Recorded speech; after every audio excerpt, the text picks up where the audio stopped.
বিশ্বজুড়ে জনপ্রিয় হচ্ছে ফ্রিল্যান্সিং বা মুক্ত পেশা। আর বাংলাদেশের শিক্ষিত তরুণদের কাছে ধীরে ধীরে জনপ্রিয় হয়ে উঠছে এই পেশা। পরিসংখ্যান বলছে বিশ্বে এই ফ্রিল্যান্সিংয়ের বাজার প্রায় $1,000 বিলিয়ন, যেখানে বাংলাদেশ প্রতি বছর আয় করছে প্রায় $50 মিলিয়ন।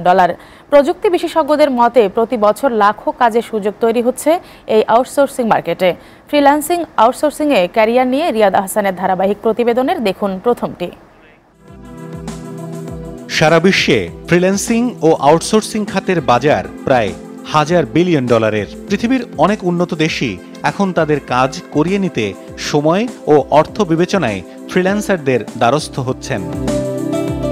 আশার কথা, গত বছরও বাংলাদেশের প্রায় 6 লাখ তরুণ ঘরে বসে আয় করেছেন $500 কোটি।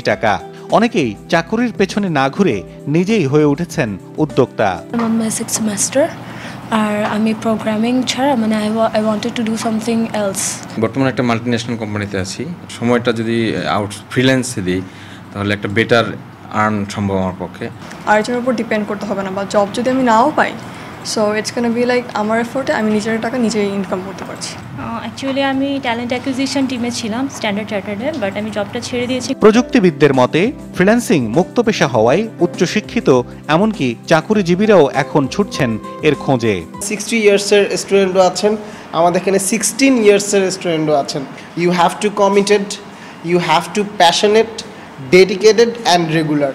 এই 4টা জিনিস যদি আপনার কম্বিনেশনের মধ্যে থাকে তাহলে অবভিয়াসলি আপনি ফ্রিল্যান্সিং সেক্টর যে কোনো খান থেকে হোক আপনি সাকসেস পাবেন। তবে স্বচ্ছ ধারণা না থাকায় এই খাত থেকে কাঙ্ক্ষিত আয় করতে পারছেন না তরুণরা। তাই মানসম্মত শিক্ষা নেয়ার তাগিদ দিলেন এই প্রযুক্তিবিদ। 1 ঘন্টা কাজ করে যদি $5 পান আর আপনি একটা অফিসে 9 ঘন্টা কাজ করছেন, এটা আপনি একটা এন্ট্রি লেভেল জব হিসেবে আপনি 15 থেকে 20,000 টাকা বেশি পাবেন না। ওয়ারেজ আপনি যদি ফ্রিল্যান্সিং করেন আপনাকে বলা হচ্ছে লোয়েস্ট আওয়ার রেট হচ্ছে $5।